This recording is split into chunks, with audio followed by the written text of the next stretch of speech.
네, 말씀 보도록 하겠습니다. 레위기 네 번째 시간이고요. 제목은 거룩한 소재라는 제목입니다. 레위기 2장 10절에서 16절까지 말씀 보도록 하겠습니다. 레위기서 2장 10절에서 16절 말씀 같이 한 목소리로 읽도록 하겠습니다.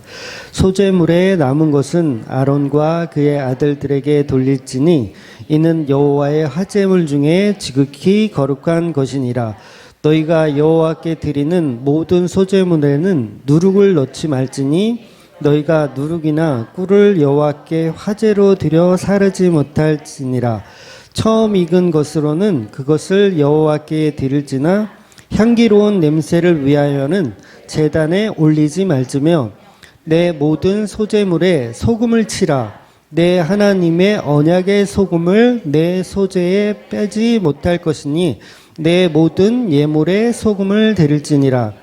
너는 첫 이삭의 소재를 여호와께 드리거든 첫 이삭을 볶아 찌은 것으로 내 소재를 삼되 그 위에 기름을 붓고 그 위에 유향을 더할지니 이는 소재니라.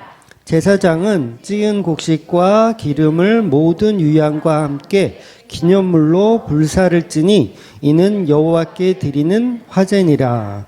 아멘. 네, 오늘은 이제 피 없는 제사 소재에 대한 이제 두 번째 시간입니다. 지난주에 말씀드린 대로 살과 피는 이 두 가지 다 예수님의 생명을 상징하는 도구예요. 그러니까 막 피가 옳다, 뭐 살이 옳다 이렇게 싸울 필요는 없어요. 그러니까 어느 교회 가면 막 피뿌림만 굉장히 강조하는 교회 있잖아요. 피뿌림. 근데 그 피뿌림도 사실은 생명의 비유적인 거지 그 피가 우리에게 뭐 특별한 능력이 있어가지고 이렇게 막 하는 게 아니에요. 비유예요, 피는.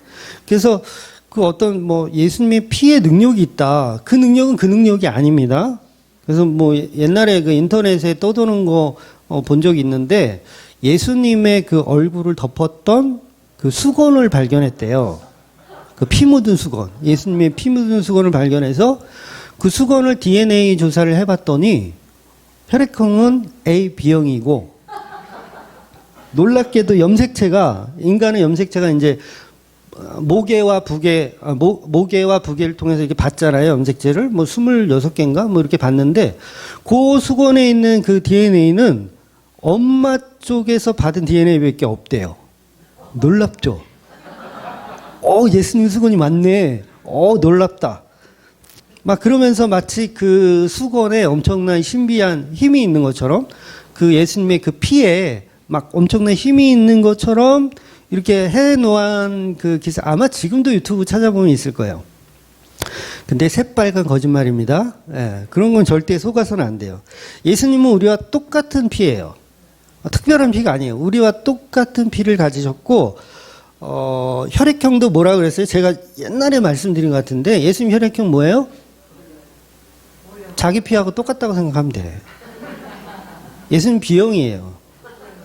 제가 B형이거든요. 나쁜 남자. 아유, 더러운 피. 죄송해요. B형들에게 죄송합니다. 그러니까 그렇게 생각하셔야지 막 우리하고 다른 어떤 특별한 피를 가진 존재 이러면 이건 안 되는 거예요. 그러니까 그런 유포물들을 어디서 만들까요?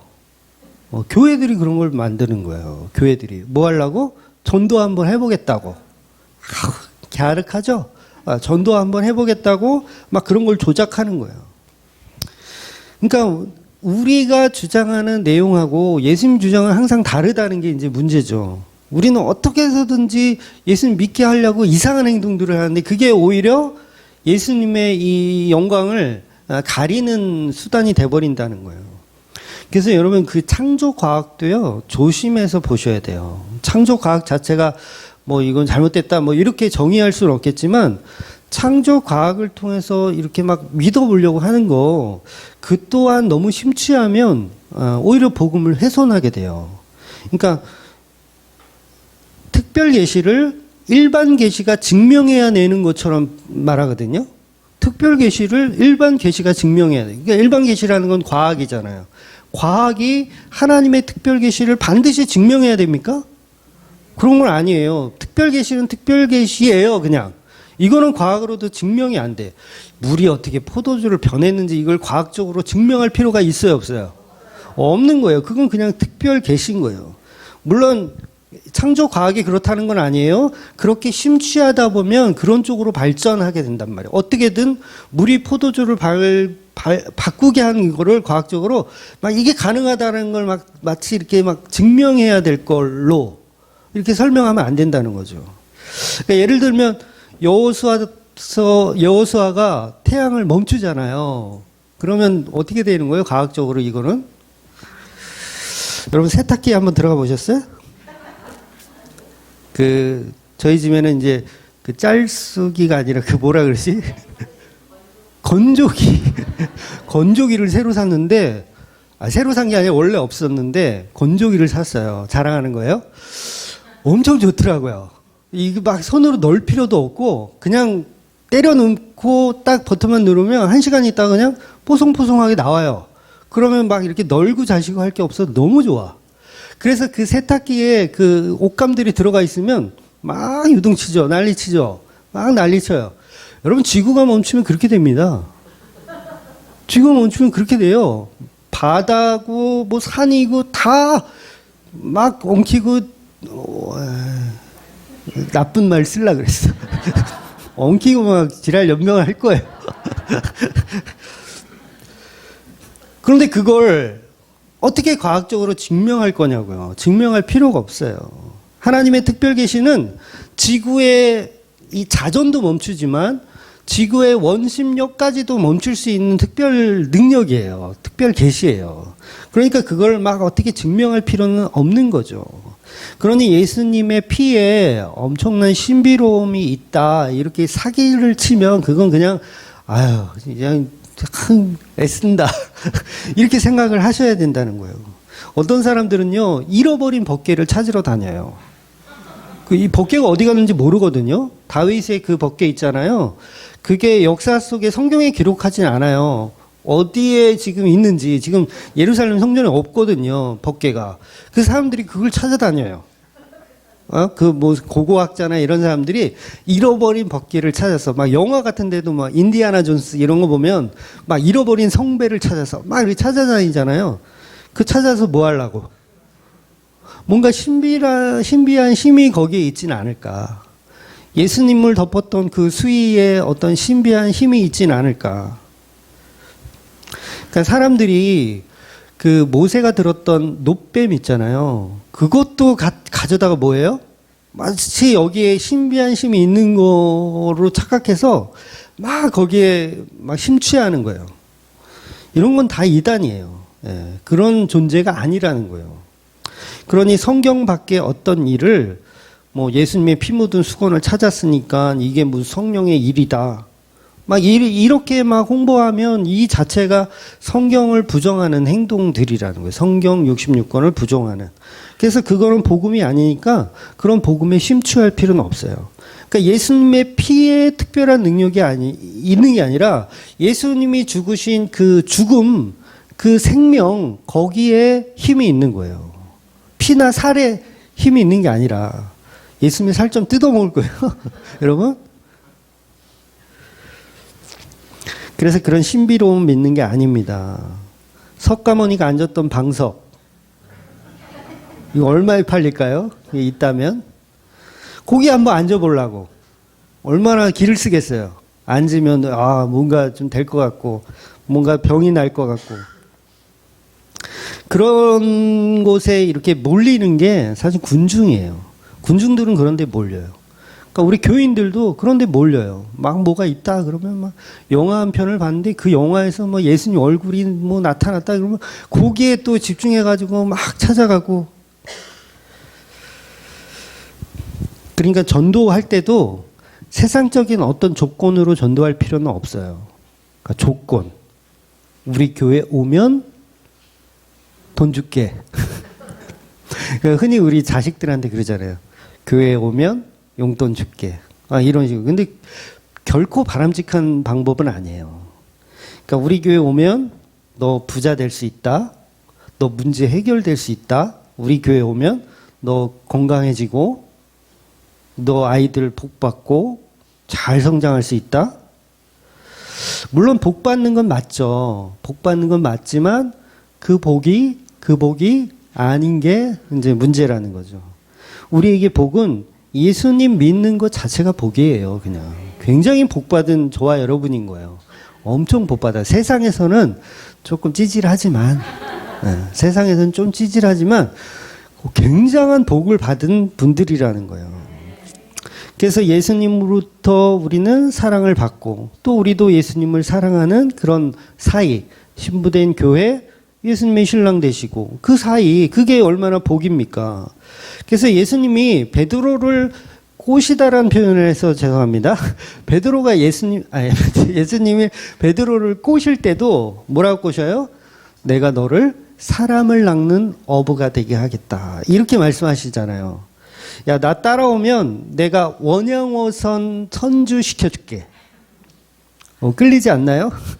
원양어선 엄청 커요. 안 타보셨죠? 저도 안 타봤어요. 타보려고 노력을 한 적이 있는데 원양어선 한번 타면 뭐 연봉 막 몇 억 줄게.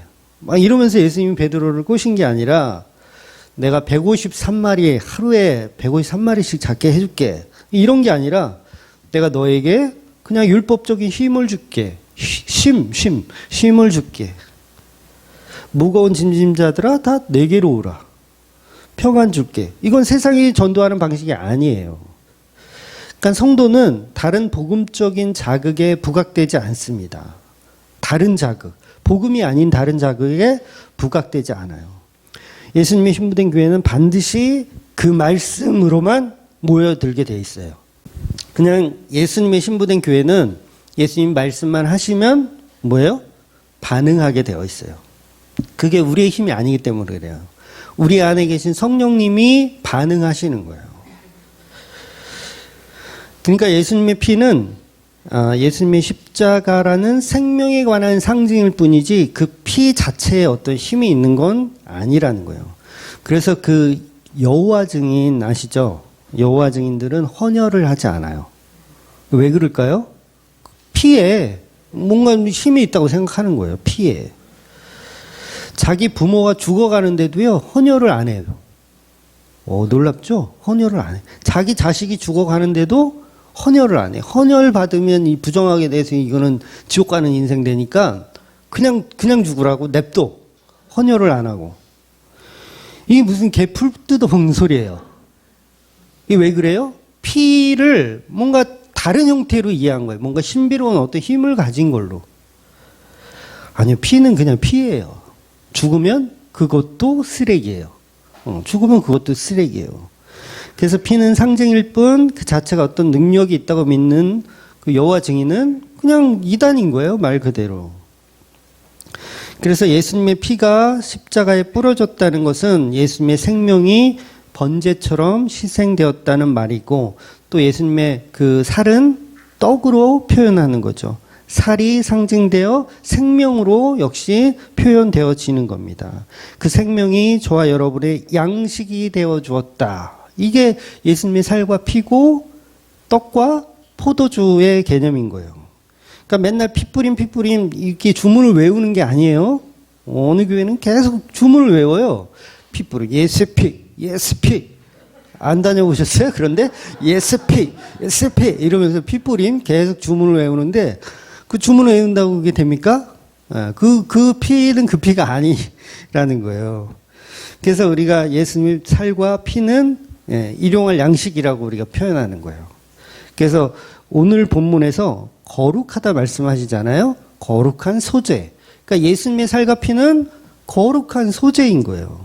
소재물은 그래서 거룩하다. 그래서 이 거룩한 소재물은 누구만 먹습니까? 본문에서는 제사장만 먹어요.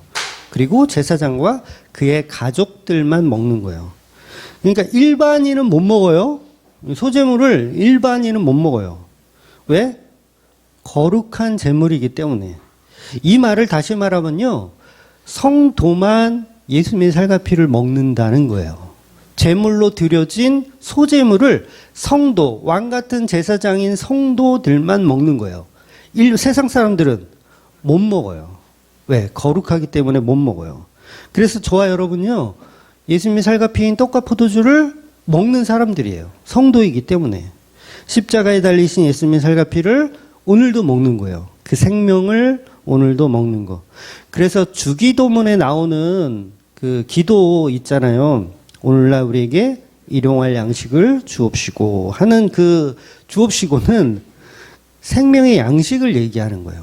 그냥 우리가 먹는 그 음식을 얘기하는 게 아니라 예수님의 살과 피를 얘기하는 거예요.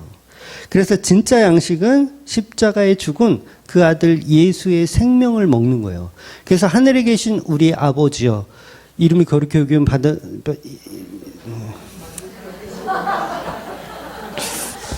이럴 때도 있어야지. 늘 잘해? 응? 그러니까 우리에게 일용할 양식을 주옵시고 했을 때 그 양식의 주심에 감사는요, 세상 사람들이 할 수 있어요, 없어요? 왜? 그 사람들은 그거 먹을 자격이 없거든요. 그래서 성도만 사실은 주기도문을 할 수 있는 거예요. 그래서 밥 먹을 때 기도하시는 분들 있잖아요. 식사 때마다 기도하시는 분들은 그 기도의 이유가 명확해야 돼요. 그냥 먹을 양식을 위한 기도, 그냥 먹고 배부른 것에 대한 기도는 그건 세상 사람들이 다 하는 거예요. 자격 없는 세상 사람들도 다 하는 기도예요. 그러니까 당연한 거예요. 그게 나쁘다 이런 개념은 아니에요. 나쁘진 않아요. 음식 주심에 감사하는 게 뭐가 나빠요? 그게 나쁜 게 아니지만 그건 복음은 아니다라는 거예요. 세상 사람들도 다 하는 거. 제가 옛날에 절에 다녔다고 했었잖아요. 절에 다닐 때도 보면 공양 전에 항상 감사의 기도를 합니다. 절에서도. 그러니까 공양이라는 건 이제 밥 먹는 걸 얘기하거든요. 절에서. 그러니까 공양 전에 항상 식사 기도라는 걸 해요. 이게 절마다 다르겠지만 제가 다니는 데도 했어요. 항상 밥 먹기 전에 스님이 목탁 이렇게 치시면서 이렇게 뭐에 감사하는지 아세요? 농부에게 감사하고 나라에 감사하고 부모님께 감사하고 스승에게 감사하고 시주하신 분에게 감사하고 그리고 먹어요. 다 감사하고 먹어요. 근데 오늘날의 기독교도 어때요? 밥 먹을 때 보면 딱 그거 똑같이 그렇게 해요. 농부에게 감사하고 부모님께 감사하고 식당 주인께 감사하고 이 음식을 대접하신 그분께 100배의 축복을 주실지어다. 그리고 감사히 먹는 거죠. 요게 뭐라고요?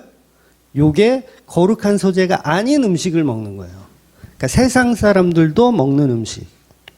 그러니까 오늘날의 기독교는 절밥 먹듯이 기도하는 게 아니라는 거죠. 그러니까 오죽하면 제가 그냥 처먹어라.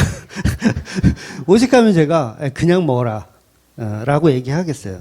성도가 먹는 양식은 그 양식이 아니라 예수님의 살과 피를 먹는 양식.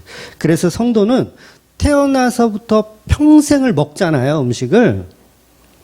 하루에 2끼라도 드시죠? 다이어트 때문에 이렇게 한 끼도 드시긴 하시지만, 먹을 때마다 마실 때마다 사실은 우리가 기억해야 할 것은 예수님의 생명입니다. 예수님의 생명. 그래서 식사 기도를 하시는 분들은 그 방향성을 바꾸셔야 돼요. 절밥 먹듯이 그렇게 기도하시려면 아예 그냥 하지를 마시고 예수님의 살과 피에 대한 기도를 하려면 그 방향성을 정확히 갖고 식사 기도를 해야 돼요.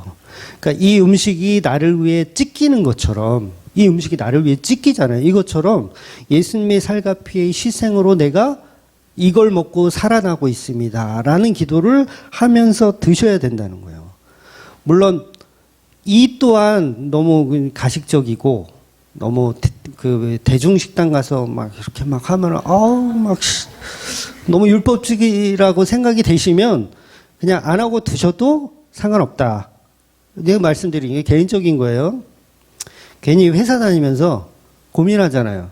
나 크리스찬인데 밥 먹을 때 기도하면 얘네들이 나 크리스찬인 거 다 알 텐데 이걸 기도를 하고 먹어야 돼 말아야 돼. 그런 고민 안 해보셨어요? 다들 안 해봤다는 표정으로 그래 나는 바리새인인데 아무 때나 다 하지 이러셨나요? 어차피 윤리적으로 도덕적으로 문제가 많은 인간이니까 대중 앞에서는 꼭 그렇게 티를 낼 필요는 없어요. 왜냐하면 그 본질을 아는 성도들은 굳이 그렇게 티를 낼 필요는 없다는 거예요. 그래서 예수님께서 우리의 영원한 양식인 소재이심을 아는 게 중요한 거예요. 그러니까 식사 기도를 못 하시는 분들은 뭐 하셔도 돼요. 하지 말라는 얘기 아닙니다. 또 피드백이 그렇게 와. 주말교회 목사는 밥 먹을 때 기도하지 말라 그랬다고 무조건 안 하는 게 옳은 걸라고 생각해. 아니요. 하셔도 무방해요.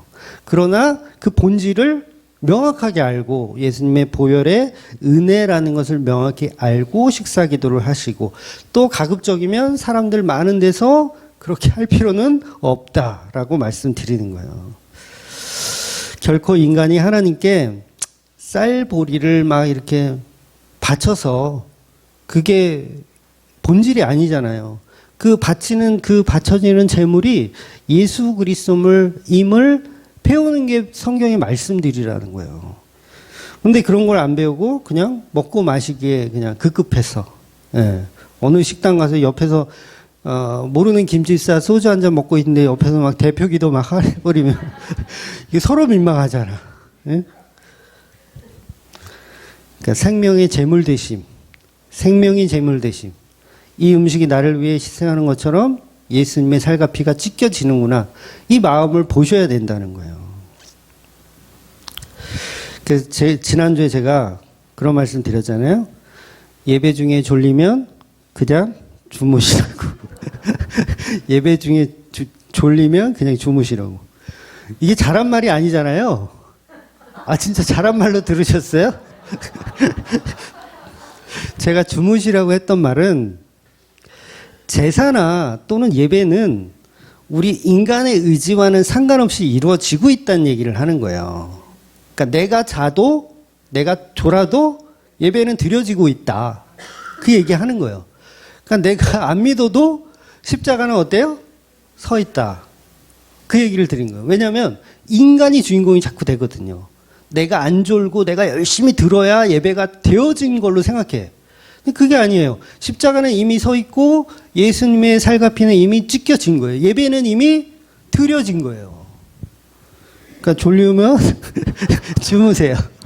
예배는 이미 드려지고 있으니까. 그래서 신령과 진정한 예배가 이루어져 가고 있는 게 아니라 이미 이루어진 거예요. 거기에 우리는 참여할 뿐이죠. 다음 주부터 이제 베개를 갖고 오시려고 했던 분들은 이제 그 얘기가 아니구나라고 반성을 하시기 바랍니다. 즉 예수님의 십자가는 우리 인간의 태도와 상관없이 이루어져 있는 거예요. 그래서 제사는 완성되어진 거고 예배도 완성되어진 거예요. 물론 우리 교인분들은 다 아실 거예요. 제가 이렇게 농담식으로 이렇게 얘기하지만 처음 듣는 분들은 이제 깜짝 놀라죠. 저 교회 목사는 졸리면 잘해.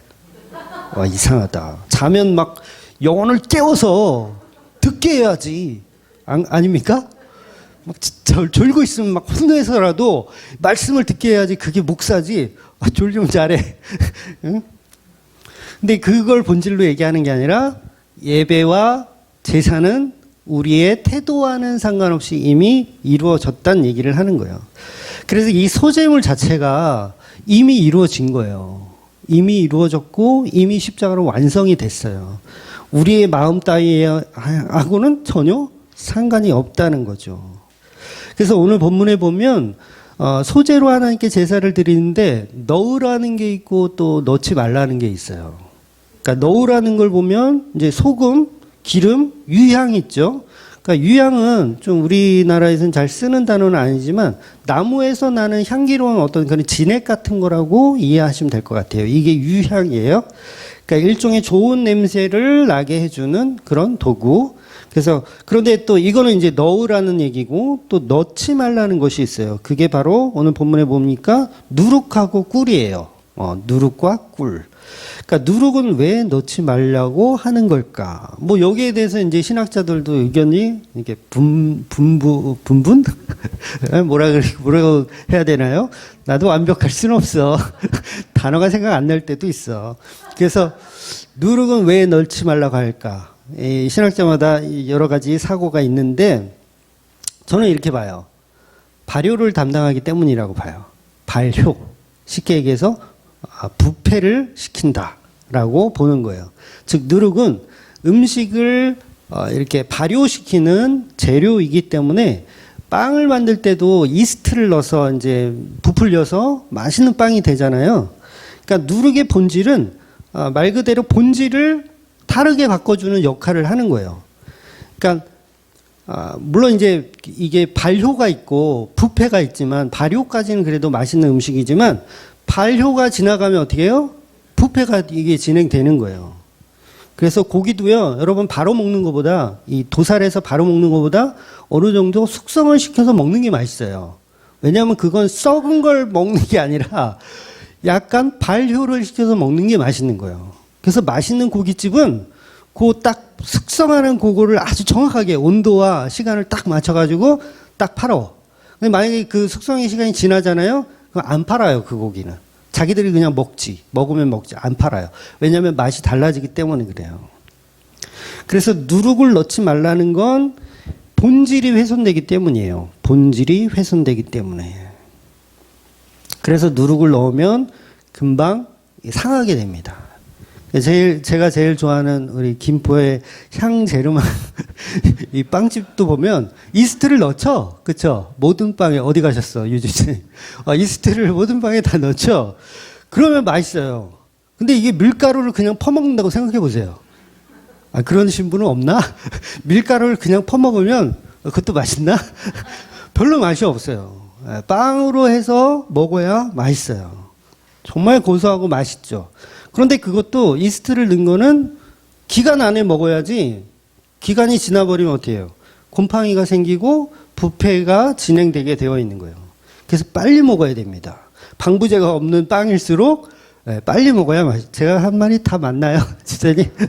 전문가가 아니라서. 그래서 오늘 본문은 이 맛있는 누룩을 왜 넣지 말라고 할까? 이것은 이 소재가 언약이기 때문에 그래요. 소재가 언약. 또 언약은 뭐예요? 변질되면 안 되거든요. 언약이기 때문에 넣지 말라고 하는 거예요. 그래서 오늘 본문을 그렇게 해석하다 보면 또 문제가 되는 게 뭐냐면 이게 꿀이에요, 꿀. 그래서 꿀의 의미는 꿀을 여러분 부패해요, 안 해요? 꿀은 부패를 안 해요. 그러면 이게 또 혼돈이 되잖아요. 그럼 누룩은 부패하는 거니까 넣지 말라는 거면, 그럼 꿀은 왜 넣지 말라고 하는 걸까? 막 이렇게 고민되잖아요. 근데 이게 해석의 문제가 있어요. 그러니까 이스라엘 그 히브리어는요, 단어들이 상당히 많아요. 그러니까 꿀에도 여러 가지 종류가 있는데, 우리나라 번역 성경은 그냥 전부 다 꿀로 해놨어. 전부 다 꿀. 그러니까 이게 해석이 어려운 거예요. 그러니까 성경에도 보면, 송이꿀이라는 표현이 있거든요. 송이꿀이라는 표현이 있어요. 그거는 진짜 벌꿀을 얘기하는 거예요. 번역상에 보면. 그리고 그 왜 사무엘상인가 보면 요나단이 꿀을 먹는 장면이 있어요. 아버지가 음식을 못 먹게 했는데 요나단이 모르고 실수로 이제 그 꿀을 먹고 이제 건강을 회복하는 장면이 나오거든요. 그때 먹었던 게 진짜 꿀이에요. 그 벌꿀이에요. 진짜 벌꿀. 그런데 오늘 본문에 나오는 그 꿀은 그런 우리가 알고 있는 그 벌꿀을 얘기하는 게 아니고요. 과일로 만든 즙을 얘기하는 거예요. 과일로 만든 모든 즙을 그냥 꿀이라고 표현하는 거예요. 그래서 왜 젖과 꿀이 흐르는 가나안 땅 그러면 우리는 생각에는 이 꿀 때문에 거기는 목축업을 해야 되고 그다음에 양봉을 해야 되는 대로 이렇게 의미하는데 양봉이라는 의미가 아니고요. 거기서 말하는 꿀은 과일이 그만큼 풍성하게 자라는 곳이란 뜻이에요. 그래서 거기에 꿀이라는 단어가 들어가는 건데 이 꿀은 벌꿀을 얘기하는 게 아닙니다. 그러니까 이 과일의 즙이 풍성한 지역을 얘기하는 거예요. 그래서 젖과 꿀이 흐른다라고 표현하는 거예요. 그러니까 뭐예요? 과일도 즙으로 내면 상해요, 안 상해요? 상해요. 여러분 포도주 잘못 담그면 식초 되는 거 아세요? 식초 돼요. 그거 못 먹어요. 너무 이 발효가 이상하게 되면 못 먹습니다. 그래서 오늘 본문에 얘기하는 누룩과 이 꿀의 개념, 과일즙은요, 이 소재, 이 음식을 금방 부패하게 하기 때문에 넣지 말라고 하는 거예요. 근데 반대로 뭘 넣어도 된다 그래요? 소금. 소금은 어때요? 부패를 방지하죠. 그래서 언약이 변질되지 말아야 한다라는 걸 표현하는 거예요. 그래서 소금을 집어넣는 거예요. 그래서 6월절 이후에도 광야에서는 누룩이 들어간 유교병이 아닌 누룩이 없는 무교병, 무교병을 먹는 거예요. 그 이유는 변질되지 않은 언약을 붙들고 나아가는 거예요. 그래서 무교병은요, 상하지 않아요. 웬만해서는 안 상한다 그래요. 여러분, 왜 군인들이 건빵을 갖고 다닐까요? 군대 나오신 분. 어디 한번 손 한번 들어봐. 우리 교회 별로 없던데. 건빵을 군인들이 갖고 다니는 이유는 그 건빵은 말 그대로 건빵이라서 상하지가 않아요. 그래서 언제든지 이 전투 중에도 며칠씩 놔둬도 상하지 않으니까 꺼내 먹을 수 있는 거예요.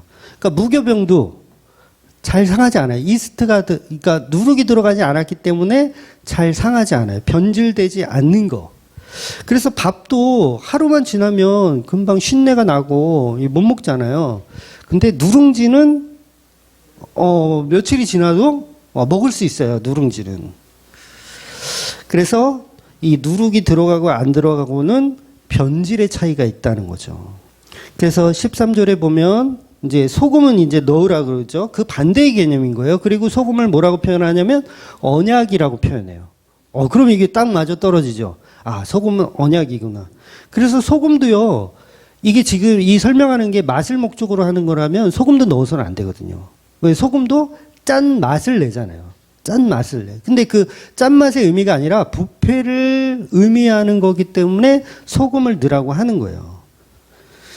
즉, 누룩과 꿀은 그 언약의 부패가 변질이 되니까 넣지 말라는 거고, 소금은 부패를 막으니까 넣으라고 하는 거예요. 기름도 마찬가지죠. 기름도 안 상합니다. 네, 기름도 안 상해요. 기름, 유향, 그건 상하지 않는 거기 때문에 같이 넣어도 상관없다고 얘기하는 거예요. 물론 이게 신약에 보면 예수님이 빛과 소금을 설명하실 때 그런 이야기가 있잖아요. 그 소금을 맛을 내는 도구로 표현하세요. 거기서는 소금이 맛을 잃으면 무엇으로 짜게 하리요. 후에는 쓸데없이 밖에 버려져 사람들에게 밟힐 뿐이라. 요 테마에서는 맛을 얘기한 게 맞아요. 부패를 얘기한 게 아니에요. 그러니까 목사님들이 이걸 거꾸로 막 설명해. 그 테마에서는 막 세상의 부패를 막기 위해서 우리가 소금처럼 이렇게 막 썩은 것을 정화해야 됩니다. 이렇게 거꾸로 이야기를 하고 또 그 약에서는 또 반대로 얘기하는데 이게 바뀐 거예요. 예수님은 그때는 맛에 대한 이야기를 하는 거고 오늘 본문은 맛이 아니라 부패에 관한 이야기를 하는 거예요. 언약의 훼손, 언약의 변질에 대해서 이야기하는 거예요. 그래서 만약 이 맛에 관한 이야기라면 소금도 당연히 넣지 말라고 해야 되는데 소금을 넣어도 된다는 얘기는 그 당시는 다 알고 있었어요. 소금이 부패를 방지한다는 걸 다 알고 있어요. 그래서 배추에 소금을 절이는 이유도 맛있으라고 넣는 것도 있지만요. 이게 겨울 내에 어떻게 해요? 상할 수도 있으니까 소금에 절이는 거예요. 그래서 소금은 부패를 방지하죠. 그래서 뭐 젓갈 같은 거 담글 때도 소금 많이 넣잖아요. 젓갈 담그시죠? 사 드시나? 소금을 많이 넣어야 돼요. 그래야지 상하지 않는 거예요. 즉 누룩을 넣지 않은 떡은 무교병인데 이 무교병은 출애굽기에서 이미 보았지만 유월절에 무교절 기간에 먹는 음식입니다. 즉 하나님의 말씀이 선포되면 그대로 신선하게 지켜져야 된다는 거예요. 우리 인간이 뭔가를 집어넣어서 변질시키면 안 돼요. 그러니까 교회들이 그런 짓을 많이 하잖아요. 오전에도 말씀드렸지만 안나스의 그 논리를 그대로 교회에 적응해서 그걸 신앙생활이라고 막 이렇게 서로 이렇게 감시하면서 누가 더 예수를 죽여서 우리에게 축복을 얻는가. 이걸 서로 감시하잖아요. 그게 뭐예요? 그게 언약을 지금 부패시킨 거죠. 소금 언약을 부패시키는 거예요. 우리의 죄의 속성 때문에 하나님의 본질을 자꾸 바꾸려고 하는 거예요. 바꾸면 안 돼요. 예수님의 십자가를 여러분 원하는 방식으로 바꾸면 됩니까? 안 됩니까? 안 되는 거예요. 그렇게 바꿔가는 게 뭐예요? 그걸 자꾸 부패시키는 거죠. 누룩을 집어넣고 발효를 시켜서 내 입맛에 맞게 넣어야 돼. 이스트를 넣어야 맛있어. 계속 입맛에 맞게 바꾸는 거. 그래서 소재물은 거룩하기 때문에 거룩하다는 걸 뭐예요? 구별됐다는 거잖아요. 다른 것과 다르다. 그래서 썩으면 안 돼요. 소재물은 썩으면 안 돼. 그래서 누룩과 꿀은 안 된다. 그러나 소금과 기름과 유향은 괜찮다고 말씀하시는 거예요. 즉 예수님의 십자가라는 본질이 있는데 그 본질을 우리는 부패시키면 안 된다는 겁니다. 십자가 내용을 바꿔버리면 안 돼요. 근데 많은 사람들이 그걸 바꾸기를 좋아해요. 세상을 정복하는 십자가로 바꾸죠. 십자가로 세상을 정복하자. 병을 낫게 해주는 도구로 써먹자.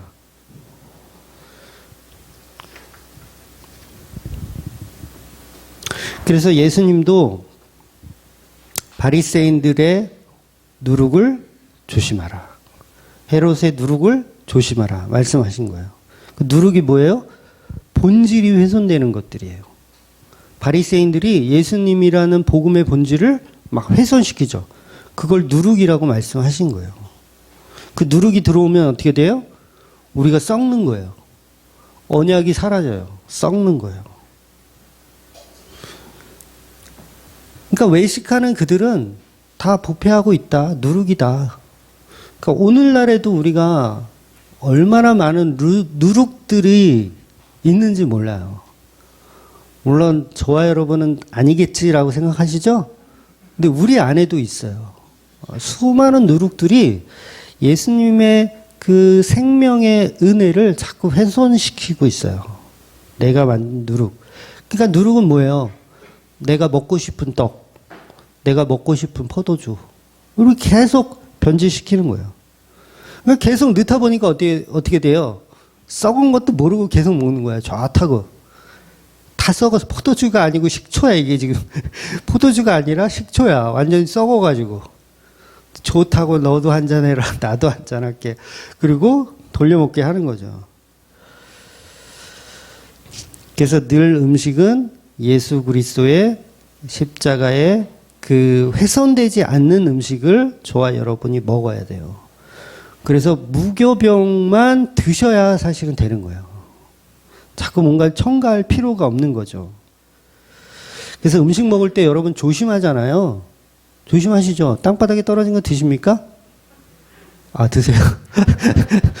안 먹잖아요. 땅바닥에. 지금 못 살 때는 먹었어. 솔직하게 얘기해서. 저도 어릴 땐, 초등학교 때는 애들이 떨어뜨린 거 저는 먹었어요. 털고 먹으면 되지 뭐. 그래서 말씀도요. 막 인터넷에 떠드는 거 그거 아무거나 그 주워 먹었다가 아무거나 막 주워 먹었다가 병 걸려요. 병 걸려. 기생충 막 엄청 생겨. 아무거나 주워 먹으면. 그러니까 어느 날 갑자기 막 인터넷에 막 뭐 하나 들어가지고 당신 설교는 다 틀렸어. 이러면서 어느 날 갑자기 당신 설교는 다 틀렸어. 그러면서 이제 떠나는 거죠. 잘 가야지 어떻게. 그러니까 소재물이신 예수님의 살과 피가 아닌 다른 복음은 전부 바리새인의 누룩입니다. 그 누룩은 언약을 파괴하게 해요. 언약이라는 게 뭡니까?